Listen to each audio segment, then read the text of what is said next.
Mikel Arteta is delaying the Mudryk transfer to Arsenal. If at all you never knew, this is the fact coming in from a credible journalist telling us why this deal has not yet happened. Then, right now, we are talking about Gabriel Jesus traveling back to London to undergo a very good test in the for your medical test has to be run to see whether it's going to undergo a surgery or that injury can be maintained and healed in the next 1 month. If not so, he's going to undergo a surgery. Then lastly, we are talking about Tomiyasu, another injured Arsenal player who promises and is cleared to be playing against a team which goes by the name of Croatia. And I think that's going to be tomorrow in another round of 16 encounter. Right now, England looks like have killed off the game. They are playing a team which goes by names of Senegal, and in the first half, England is leading by 2-0. Jordan Henderson on the score sheet, and Harry Kane scores his first goal of the tournament in this World Cup. Remember, last World Cup, I think scored like 5 goals, but I'm not mistaken.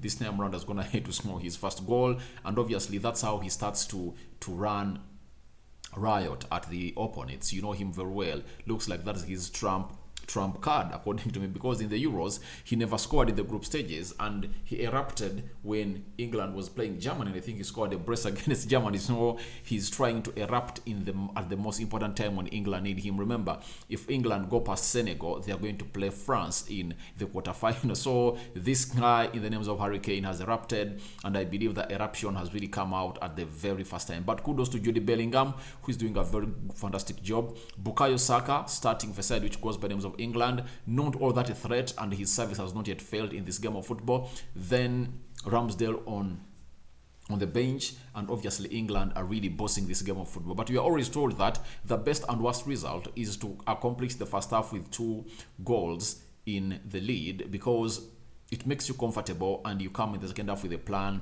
of really managing the game better. But the opponent can just rise himself up to say that if at all I can get 1 goal, I can really get myself into another contention to get this game done and dusted. Now, that will come later as a match preview, a match reaction, when the 90th minute whistle is blown by the referee in that game of a team which goes by the names of England and Senegal. But Jacob's Bain today has told us that Arsenal on Mudryk, Arsenal believe that the player wants them, but Mikel Arteta hasn't yet made up his mind. Although he likes the player and Arsenal would like to strengthen in the position, it's still a hefty price to pay. Now, very many Arsenal fans all over the world have been telling me that we've already made an offer, blah, blah, blah, and all what. Now, the fact comes in here.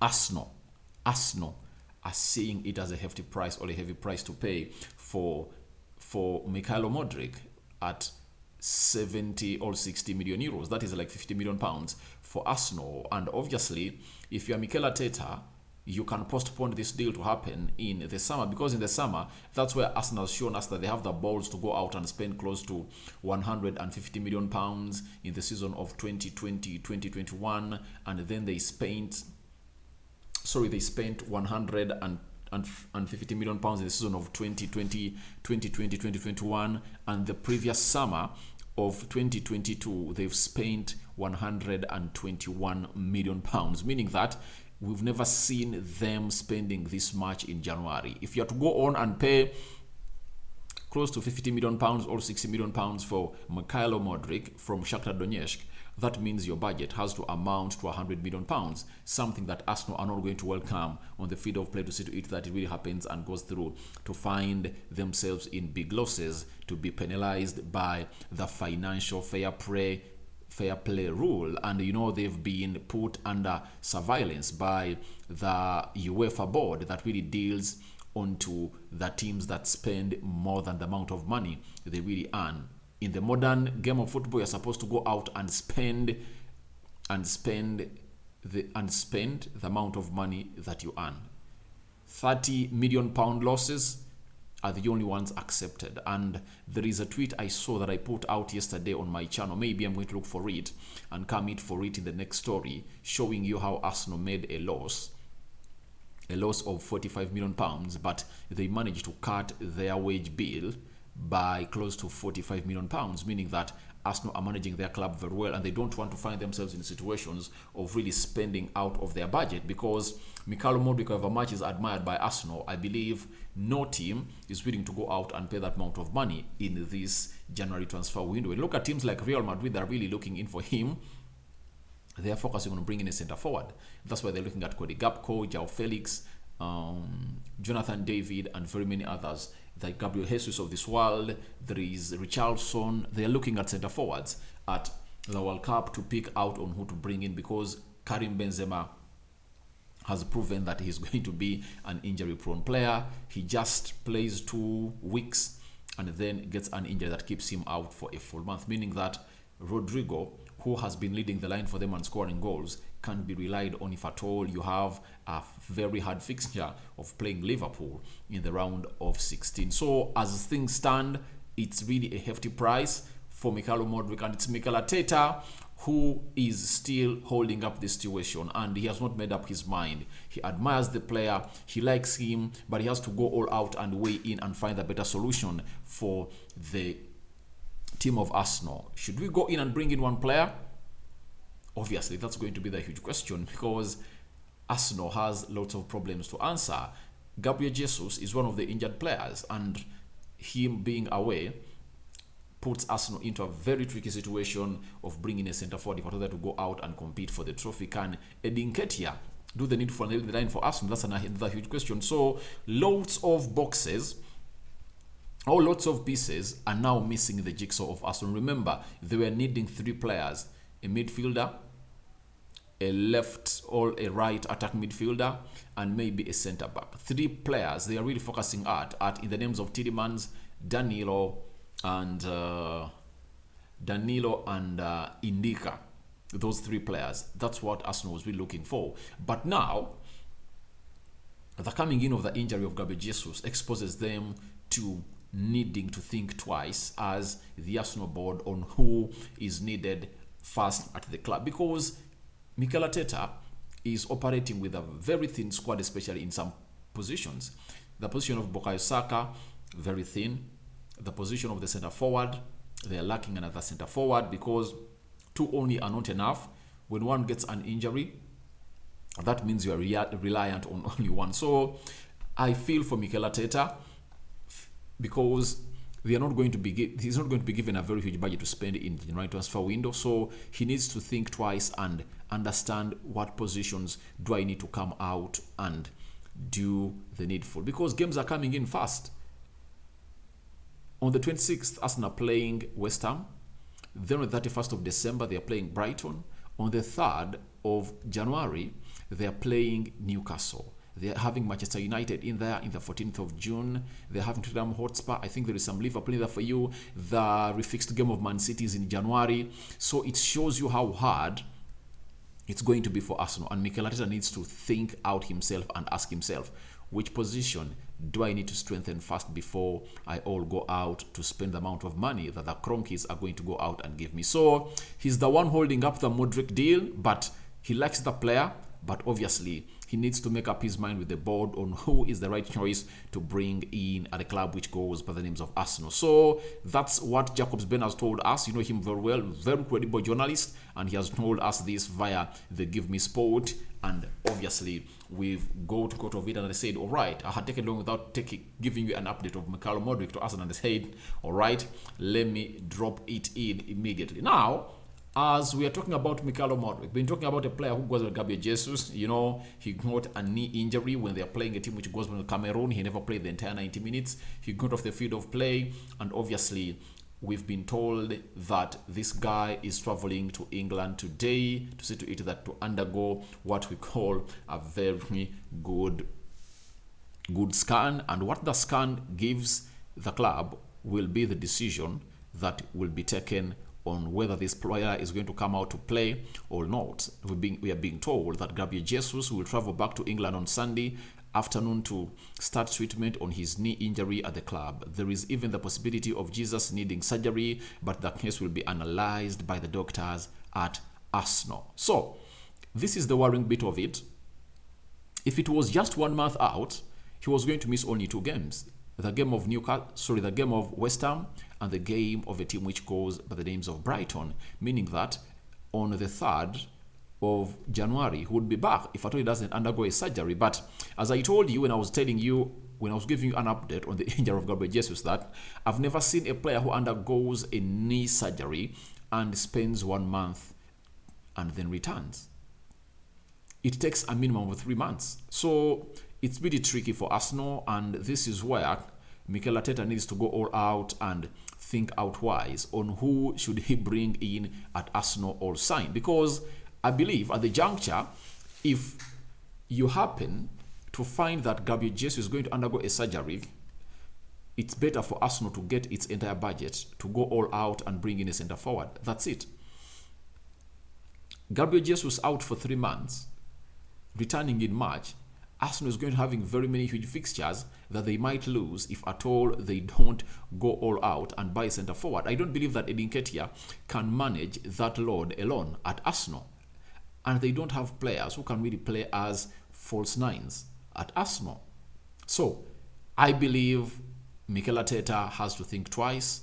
He's in between the rock and the hard place. So he is scratching his head hard. That reflects us back to the story we've just done about Mykhailo Mudryk, that Mikel Arteta needs to make up his mind on to sign Mykhailo Mudryk. But the other positive you can get out of this is that Mikel Arteta can go the Man City way. He says, let me get in Mykhailo Mudryk. He can play as a false number 9. He can lead the line and go with 3 forwards that are not typical number 9s or finishers. Then we see to it that Martinelli, Mykhailo Mudryk, and this player, Bukayo Saka, team up together to really get Arsenal results and get them goals. But obviously the big question will be, can they handle these games they're really going to play? Because Arsenal is really having very huge games. And to be up to speed, let me really let you know what games Arsenal are really going to come out and play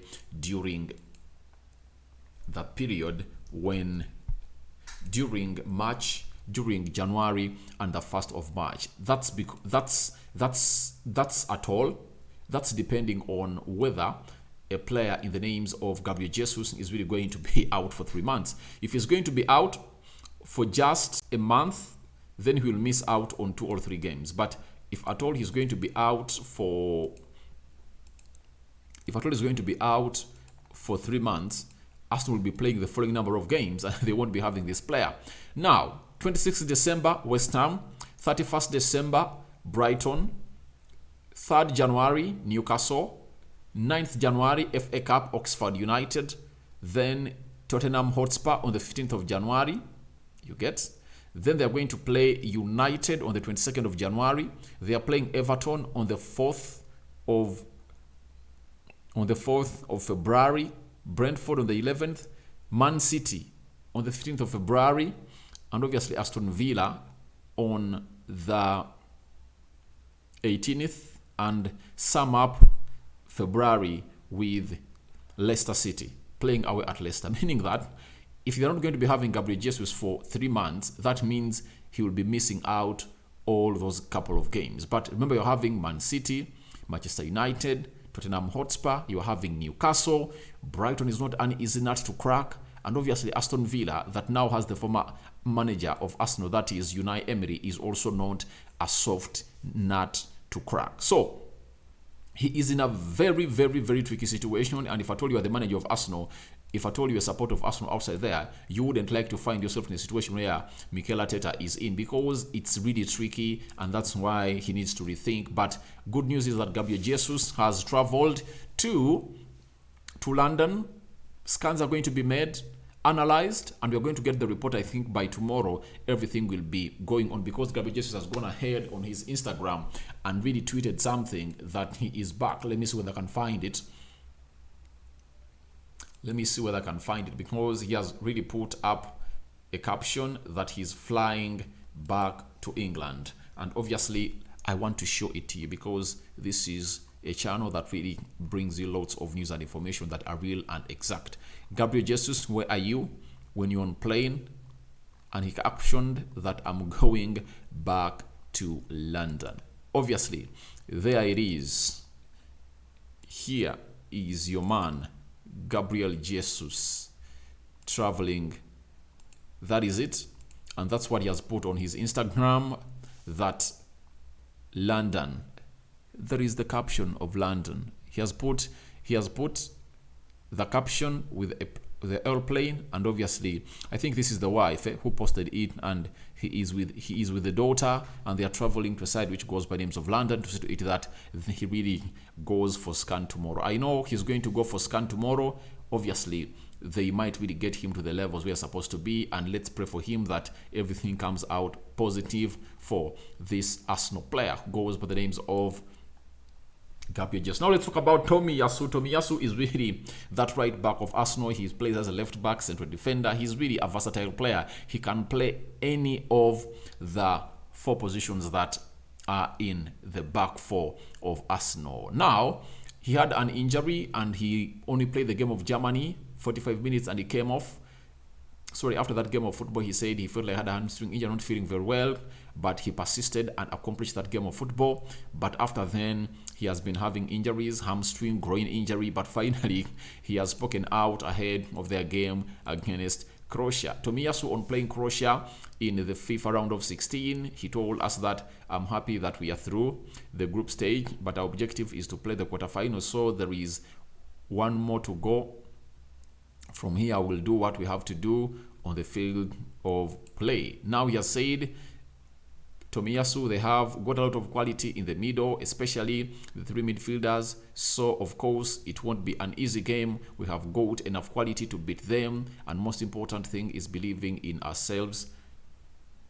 And obviously, we'll prepare well and we'll do it on the field of play. That is what Tomiyasu really has come out and said, meaning that it's something good for a side which goes by the names of Arsenal, that obviously they are really having one of their players fit, and he's claiming that he's here to fight for the club and really win. But they are playing Croatia tomorrow. That's the game of football that's going to happen at the World Cup in Qatar. So guys, what are your reactions on Mikel Arteta delaying Mudryk transfer to Arsenal? Then Gabriel Jesus travels back to London, and lastly, Tomiyasu gives his hint on their game against a team which goes by the names of Croatia that is going to be played tomorrow. Thank you guys for watching in. Smash the like button, comment and share. I hand you over to the Almighty Lord to bless you abundantly. It has been a Sunday. Those that have gone to church, thank you and welcome back. This is Rokani Media Football, the YouTube channel that brings you all your news and football news of all footballing teams apart from Manchester United. And remember, we are having an independent channel that does strictly Manchester United news, and that is United Matters channel. If at all you want to find us anywhere when you are thirsty of United news, United Matters channel is the place to be. And don't forget to subscribe. We are now left with 70 subscribers to hit 9,200 subscribers. So guys, let's subscribe. We want to end this month or this year when you are having 10,000 subscribers. I'm out.